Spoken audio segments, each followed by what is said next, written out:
ಮಿಲಾದ್ ಹಬ್ಬವನ್ನು ವಿಶೇಷವಾಗಿ ಸಂಡೂರು ತಾಲೂಕಿನಲ್ಲಿ ನಾವೆಲ್ಲರೂ ಭಾವೈಕ್ಯತೆಗೆ ಹೆಸರಾದಂತ ನಮ್ಮ ಸಂಡೂರು ತಾಲೂಕಿನಲ್ಲಿ ಆಚರಣೆ ಮಾಡ್ತಕ್ಕಂಥದ್ದು. ಮತ್ತು ಈ ಆಚರಣೆಯ ಭಾಗವಾಗಿ ನನ್ನನ್ನು ಈ ಒಂದು ಸಮಾರಂಭಕ್ಕೆ ಆಹ್ವಾನಿಸಿದ್ದು ನನ್ನ ದೊಡ್ಡ ಸುದಿನ ಮತ್ತು ನನ್ನ ದೊಡ್ಡ ಪುಣ್ಯದ ದಿನ ಅಂತೇಳಿ ಈ ಸಂದರ್ಭದಲ್ಲಿ ನಾನು ಸ್ಮರಣೆ ಮಾಡೋದಕ್ಕೆ ಬಯಸ್ತೀನಿ.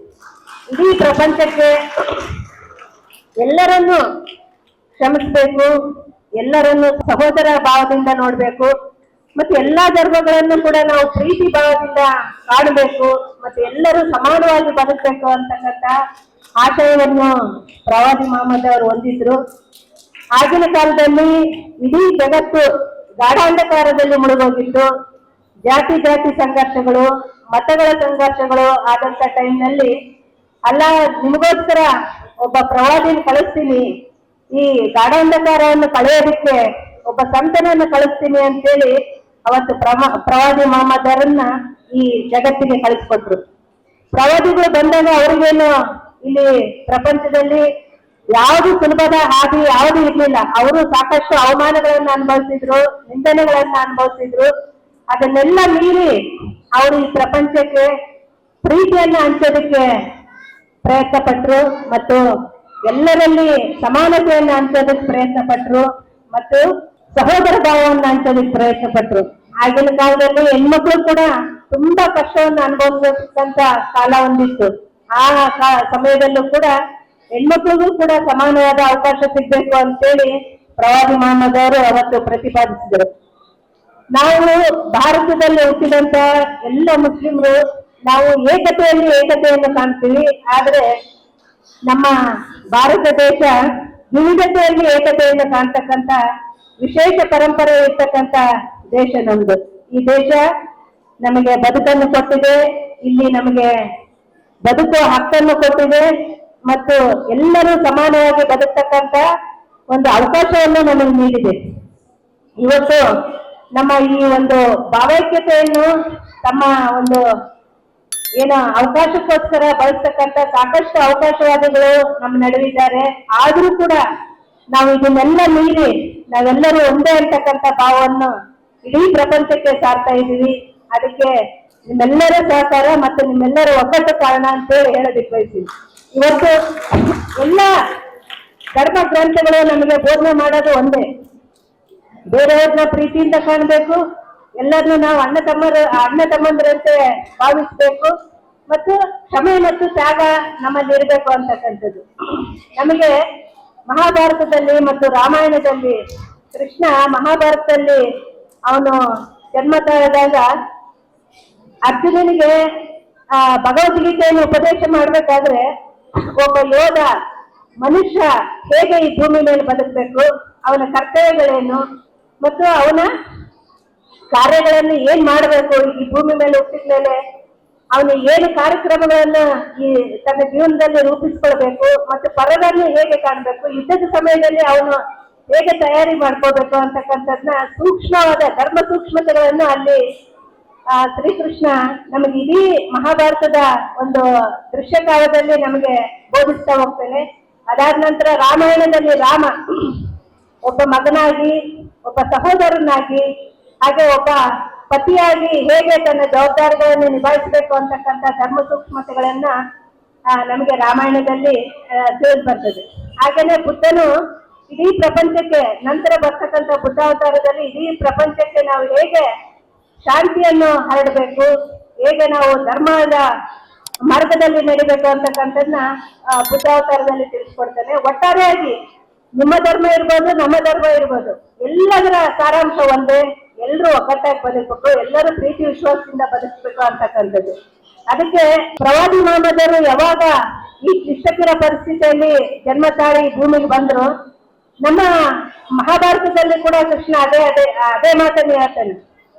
ಯದಾ ಯದಾ ಹಿ ಧರ್ಮಸ್ಯ ಗ್ಲಾನಿರ್ಭವತಿ ಭಾರತೀಯ ಅಭ್ಯುತ್ಥಾನಂ ಅಧರ್ಮಸ್ಯ ಧರ್ಮ ಸಂಸ್ಥಾಪನಾರ್ಥಾಯ ಸಂಭವಾಮಿ ಈಗ ಹೇಗೆ ಅಂತ. ಯಾವಾಗ ಅಧರ್ಮ ತಾಂಡವಾಡ್ತದೆ, ಯಾವಾಗ ಅಶಾಂತಿ ಭೂಮಿಯನ್ನು ಆಳಕ್ಕ ಶುರು ಮಾಡ್ತದೆ, ಅವಾಗ ನಾನು ಜನ್ಮವನ್ನು ತಾಳ್ತೀನಿ, ಜನ್ಮವನ್ನು ತಾಳಿ ಅದೆಲ್ಲವನ್ನು ನಿವಾರಣೆ ಮಾಡ್ತಕ್ಕಂಥ ಕೆಲಸವನ್ನು ನಾನು ಮಾಡ್ತೀನಿ ಅಂತ ಹೇಳಿದ್ರು. ಅದೇ ನಿಟ್ಟಿನಲ್ಲಿ ಪ್ರವಾದಿ ಮೊಹಮ್ಮದರು ಕೂಡ ಈ ಪ್ರಪಂಚದಲ್ಲಿ ಈ ದ್ವೇಷ ಅಸೂಯೆಗಳ ಒಂದು ಗಾಢಾಂಧಕಾರ ಮುಳುಗಿದಾಗ ಅವರು ಒಬ್ಬ ದೇವದೂತನಾಗಿ ಬಂದು ಇಲ್ಲಿ ಜನ್ಮ ತಾಳಿ ಅವೆಲ್ಲವನ್ನು ನಿವಾರಣೆ ಮಾಡ್ತಕ್ಕಂತ ಕೆಲಸವನ್ನು ಮಾಡ್ತಾ ಇದ್ದಾರೆ. ಇವತ್ತು ನಾವು ಈ 1501ನೇ ಅವರ ಹುಟ್ಟುಹಬ್ಬವನ್ನು ಸಂಭ್ರಮ ಸಂತೋಷಗಳಿಂದ ಆಚರಣೆ ಮಾಡ್ತಾ ಇದ್ದೀವಿ.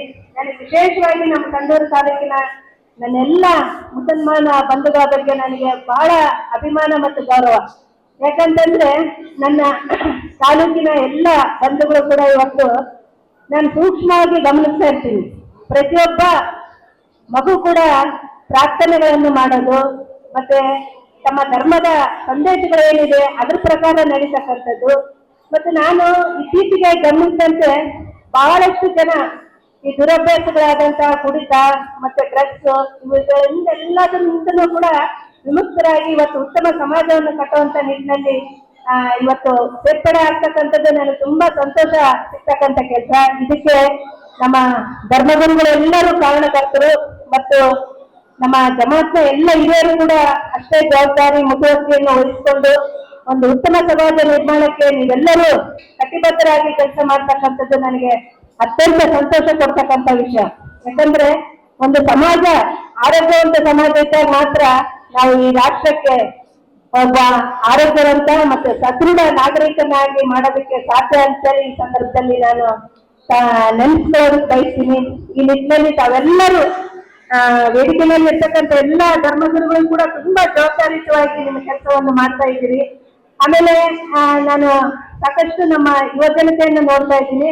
ಯಾವುದೇ ಕೆಲಸ ಕೊಟ್ಟರು ಕೂಡ ಅತ್ಯಂತ ಸಮರ್ಥವಾಗಿ ಕೆಲಸ ಮಾಡ್ತಕ್ಕಂಥ ನಮ್ಮ ಮುಸ್ಲಿಂ ಬಾಂಧವ ಯುವ ಜನತೆಯ ಬಗ್ಗೆ ನನಗೆ ತುಂಬಾ ಹೆಮ್ಮೆ ಇದೆ.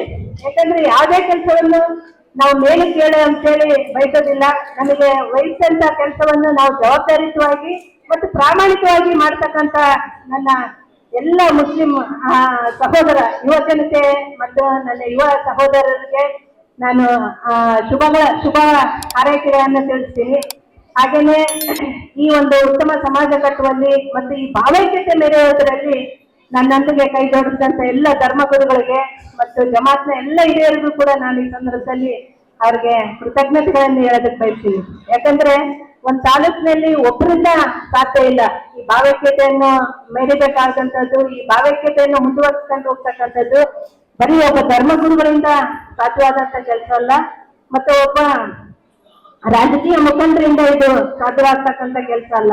ಇಲ್ಲಿ ಇರ್ತಕ್ಕಂಥ ಪ್ರತಿಯೊಂದು ಸಮುದಾಯದವರು ಕೂಡ ಇದರಲ್ಲಿ ತಮ್ಮ ಮನಸ್ಸನ್ನು ಬಿಚ್ಚಿಟ್ಟು ತಮ್ಮ ಎಲ್ಲ ಒಂದು ಏನು ರಾಗ ದ್ವೇಷ ಕೋಪಗಳನ್ನೆಲ್ಲ ಹತ್ತಿಟ್ಟು ಈ ಸಮಾಜದ ಒಳಿತಿಗೋಸ್ಕರ ನಾವು ಮುಂದೆ ಬರ್ತೀವಿ. ಒಂದು ಉತ್ತಮವಾದ ಸಮಾಜ ಕಟ್ಟೋದ್ರಲ್ಲಿ ನಾವೆಲ್ಲರೂ ಸನ್ನದ್ಧರಾಗ್ತೀವಿ ಅಂದಾಗ ಮಾತ್ರ ಉತ್ತಮ ಸಮಾಜ ಕಟ್ಟೋದಕ್ಕೆ ಸಾಧ್ಯ ಆಗ್ತದೆ. ಈ ನಿಟ್ಟಿನಲ್ಲಿ ನಾನು ತುಂಬಾ ಪುಣ್ಯವಂತೆ ಅಂತ ಹೇಳೋದು ಬಯಸ್ತೀನಿ. ಯಾಕಂದ್ರೆ ಎಲ್ಲಾ ಸಮಾಜದ ಹಿರಿಯರು ಮತ್ತೆ ಎಲ್ಲಾ ಸಮಾಜದ ಯುವಕರು ಮುಖಂಡರು ಮತ್ತು ಮಹಿಳೆಯರು ಕೂಡ ಇವತ್ತು ಸಂಡೂರಿನ ಈ ಭಾವೈಕ್ಯತೆ ಒಂದು ಹಾದಿಯಲ್ಲಿ ನಡೆಯೋದಕ್ಕೆ ಶ್ರಮಿಸ್ತಾ ಇದ್ದಾರೆ ಮತ್ತು ನನ್ನ ಜೊತೆಗೆ ಕೈ ಜೋಡಿಸ್ತಾ ಇದ್ದಾರೆ ಅಂತೇಳಿ ನಾನು ಈ ಸಂದರ್ಭದಲ್ಲಿ ಹೇಳೋದಕ್ಕೆ ಬಯಸ್ತೀನಿ. ಎಲ್ಲ ಸಮಸ್ತ ಸಂಡೂರಿನ ನಾಗರಿಕ ಬಾಂಧವರಿಗೆ ನಮ್ಮ ಈದ್ ಮಿಲಾದ್ ಕಮಿಟಿ ಹಾಗೂ ಮುಸ್ಲಿಂ ಸಮಾಜ ಕಡೆಯಿಂದ ಎಲ್ಲರಿಗೂ ನಮಸ್ಕಾರಗಳು. ಇವತ್ತಿನ ನಮ್ಮ ಹಜರತ್ ಮೊಹಮ್ಮದ್ ಮುಸ್ತಫಾ ಸಲ್ಲಲ್ಲಾಹು ಸಲ್ಲಂ ಅವರವರ 1501ನೇ ಹುಟ್ಟುಹಬ್ಬದ ಅಂಗವಾಗಿ ನಾವೆಲ್ಲರೂ ಇವತ್ತು ಈದ್ ಮಿಲಾದ್ ಹಬ್ಬವನ್ನು ಆಚರಿಸಿದ್ದೇವೆ. ದರ್ಗಾ ಮಸೀದಿಯಿಂದ ಈದ್ಗಾದವರಿಗೂ ನಾವು ಮೆರವಣಿಗೆ ಮೂಲಕ ಇಲ್ಲಿಗೆ ತಲುಪಿ ಈ ಈದ್ಗಾದಲ್ಲಿ ಈ ಶಾದಿ ಮಾಲ್ನಲ್ಲಿ ನಾವೆಲ್ಲರೂ ಆ ಒಂದು ಕಾರ್ಯಕ್ರಮದಲ್ಲಿ ಪಾಲ್ಗೊಂಡು ಇಲ್ಲಿ ವಿಭಿನ್ನವಾದಂಥ ಮಕ್ಕಳಿಗೆ ಎಸ್ಸೆ ಕಾಂಪಿಟೇಷನ್ನಲ್ಲಿ ಅವರಿಗೆಲ್ಲ ನಾವು ಒಂದು ನಾತ್ನಲ್ಲಿ ಅವರಿಗೆಲ್ಲ, ಆಮೇಲೆ ನಮ್ಮ ಅರಬಿನಲ್ಲಿ ಅವರಿಗೆ ನಾವು ಎಸ್ಸೆ ಕಾಂಪಿಟೇಷನ್ ಇಟ್ಟಿದ್ವಿ. ಅದರಲ್ಲಿ ಅವರೆಲ್ಲರೂ ಫಸ್ಟ್ ಸೆಕೆಂಡ್ ಥರ್ಡ್ ಎಲ್ಲ ಬಂದಿದ್ದಾರೆ. ಅವರಿಗೆಲ್ಲ ನಾವು ಪ್ರೈಸ್ ಡಿಸ್ಟ್ರಿಬ್ಯೂಟ್ ಮಾಡಿದ್ವಿ. ಮಾನ್ಯ ನಮ್ಮ ಸಂಡೂರಿನ ಶಾಸಕರಾದ ಶ್ರೀಮತಿ ತುಕಾರಾಮ್ ಅನ್ನಪೂರ್ಣ ಮೇಡಮ್ ಅವರು ಈ ಕಾರ್ಯಕ್ರಮಕ್ಕೆ ಭಾಗವಹಿಸಿದ್ರು. ಅವರಿಂದ ನಮಗೆ ಎಲ್ಲ ಮುಂದಿನ ಪೀಳಿಗೆಗಳಿಗೆ ಹಾಗೂ ನಮ್ಮ ಸಮಾಜಕ್ಕೆ ಒಳ್ಳೆ ಸಂದೇಶ ಕೊಟ್ಟು ಅವರು ಅವರ ಮಾತಿನಲ್ಲಿ 2 ನುಡಿ ಹೇಳಿದ್ದಾರೆ.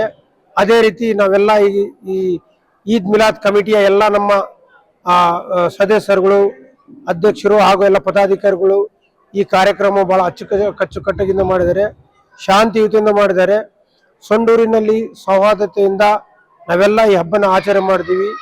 ನಮ್ಮ ಸಂಡೂರಿನ ಸಮಸ್ತ ಬಾಂಧವರಿಗೂ ಹಾಗೂ ಎಲ್ಲ ಕರ್ನಾಟಕದ ನಮ್ಮ ಬಾಂಧುಗಳಿಗೂ ಹಾಗೂ ದೇಶದ ಎಲ್ಲ ಸಮಸ್ತ ಜನರಿಗೂ ಈದ್ ಮಿಲಾದ್ ಹಬ್ಬದ ಶುಭಾಶಯಗಳನ್ನು ತಿಳಿಸಕ್ಕೆ ಬಯಸ್ತಾ ಇದ್ದೀನಿ.